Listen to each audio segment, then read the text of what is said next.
Hay juegos que triunfan durante unos meses y luego desaparecen, pero muy pocos consiguen quedarse contigo durante años.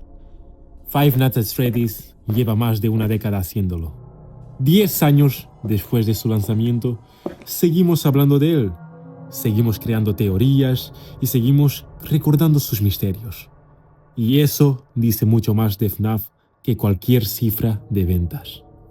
Porque entre cientos de videojuegos que van y vienen, este pequeño juego indie logró algo extraordinario: convertirse en una parte de la infancia de millones de personas. Y la pregunta es, ¿cómo lo consiguió? Yo creo que mucha gente piensa que FNAF se hizo famoso por los jumpscares. Y sí, los sustos ayudaron, pero si hubiera sido solamente por eso, la saga habría muerto después del primer juego. Lo que realmente hizo especial a FNAF fue el misterio, porque Scott Cawthon entendió algo muy importante. A veces una pregunta es más poderosa que una respuesta. Y FNAF estaba lleno de preguntas. ¿Quién era el hombre de morado? ¿Qué ocurrió con los niños desaparecidos? ¿Qué significaba realmente la mordida del 87? ¿Y por qué los animatrónicos estaban poseídos? Y cuanto más intentabas responder esas preguntas, más preguntas aparecían. Era como intentar resolver un rompecabezas infinito. Y eso era adictivo. Porque no importaba cuántas teorías vieras, siempre parecía haber un nuevo detalle, una nueva pista, algo que se te había escapado. Y antes de darte cuenta, llevabas horas viendo vídeos sobre unos animatrónicos asesinos. Pero creo que eso era precisamente lo especial. No era solamente jugar, era investigar y pensar. E intentar descubrir algo junto a millones de personas. Porque FNAF no era un juego que simplemente terminabas. Era un juego que seguías viviendo en tu cabeza incluso después de apagar la pantalla. Y si viviste aquella época, seguramente recuerdes esta sensación. Llegar a casa después de clases, dejar la mochila tirada en cualquier rincón, encender el ordenador o el móvil, abrir YouTube y encontrarte FNAF por todas partes. Gameplays, teorías, reacciones, animaciones, canciones. Era imposible de escapar y sinceramente, qué buena época era. Porque cada semana parecía traer algo nuevo. Un nuevo misterio, una nueva teoría. Y aunque hoy lo vemos con nostalgia, en aquel momento se sentía enorme. Se sentía como si toda Internet estuviera intentando resolver el mismo rompecabezas. Y por unos minutos sentías que formabas parte de algo mucho más grande. Y luego estaban las canciones. Han pasado años, muchísimos años, y aún así estoy seguro que muchos de nosotros todavía reconocemos algunas de las canciones en cuestión de segundos. Es extraño, porque normalmente olvidamos muchas cosas de nuestra infancia, pero algunas canciones de FNAF siguen ahí, como si estuviera fijado en la memoria, como una puerta que te lleva directamente a aquella época. Y creo que eso demuestra algo muy importante. FNAF ya no era solamente un juego, se había convertido en una cultura, una comunidad, un recuerdo compartido por millones de personas.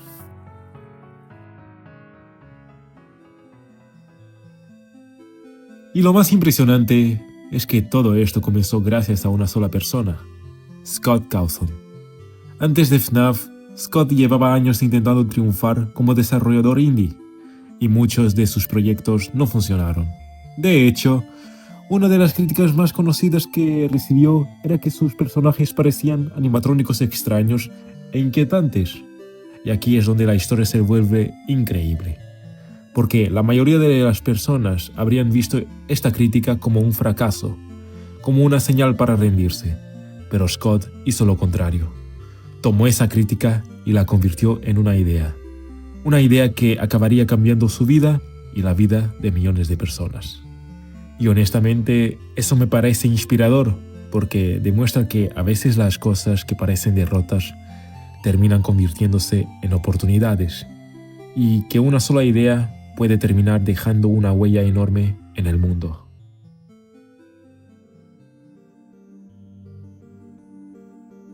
Y aquí es donde quiero dar mi opinión, porque para mí FNAF es una obra de arte.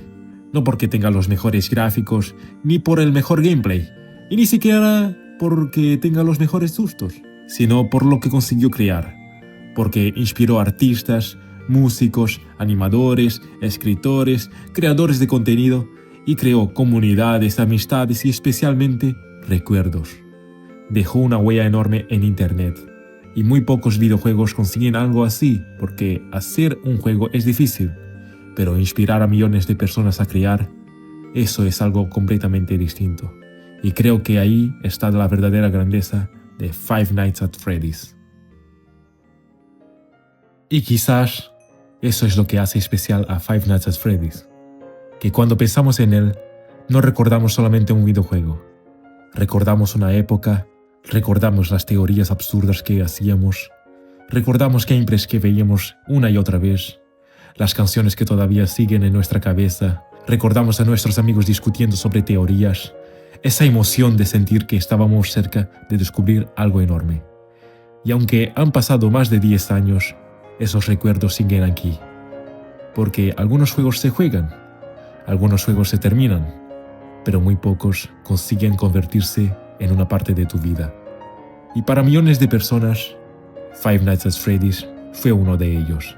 Y lo más increíble es que después de más de una década, seguimos aquí hablando de FNAF. Seguimos creando teorías, seguimos descubriendo detalles y seguimos regresando a este universo una y otra vez. Porque el tiempo pasó, todos nosotros estamos más viejos, pero el interés nunca desapareció. De hecho, mientras estoy haciendo este vídeo, ya sabemos que una tercera película llegará en 2027. Y sinceramente, si alguien me hubiera dicho en 2014 que aquellos animatrónicos terminarían llegando a las grandes pantallas, probablemente no me lo habría creído. Porque lo que comenzó como un pequeño juego indie, terminó convirtiéndose en una franquicia mundial. Pero más allá de las películas, más allá de los juegos y del éxito, creo que lo más importante son los recuerdos que dejó. Porque cuando pienso en FNAF, no pienso solamente en Freddy o en Bonnie o en Foxy, pienso en una época. En las teorías, en los vídeos, en las canciones, pienso en esa emoción de abrir YouTube y encontrar algo nuevo. Pienso en una comunidad entera intentando resolver el mismo misterio. Y quizás por eso seguimos aquí. Porque algunos juegos se juegan, algunos juegos se terminan, pero muy pocos consiguen convertirse en algo más. Y para millones de personas, Five Nights at Freddy's fue uno de ellos. Por eso creo que FNAF no fue solo un videojuego, fue un fenómeno, fue una parte de Internet y para muchos de nosotros fue una parte de nuestra infancia. Y tal vez esa sea la mayor prueba de su impacto. Que no importa cuántos años pasen, no importa cuántos juegos nuevos aparezcan, hay recuerdos que siguen vivos, momentos que siguen acompañándonos, historias que se niegan a desaparecer. Porque al final, Five Nights at Freddy's no se quedó solo en nuestras pantallas. Se quedó en nuestra memoria, en nuestras conversaciones, en nuestra creatividad y en una etapa de nuestras vidas que jamás volverá exactamente igual. Gracias Scott Cawthon. Gracias FNAF. Por los misterios, por las noches de teorías, por los sustos y sobre todo, por los recuerdos. Pero bueno, esto es solo mi opinión. Soy Shimpag y nos vemos en otro vídeo. Y recuerda, hay juegos que se olvidan con el tiempo, pero las historias que marcaron tu infancia viven para siempre. 再见。